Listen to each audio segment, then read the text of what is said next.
Welcome. Today in front of me ASUS Zenfone 9 and I'll show you how to mute notification sound on this device.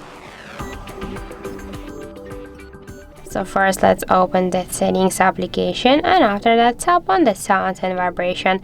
Then you'll see here the ring and notification volume panel, and just to mute your device notifications you should hold and swipe to the left side this volume panel, and that's it. But by this way you will mute not only your notifications but also the ringtones. And if you want to stay with the ringtones and you want to mute only notifications on your device, you should just mute this volume panel, and after that just scroll to the notification sound section and switch your currently notification sound just to none.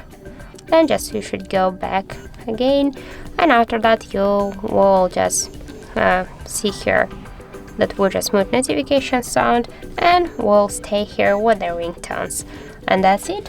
So thank you for watching, and if you find this video helpful, don't forget to leave a like, comment and to subscribe our channel.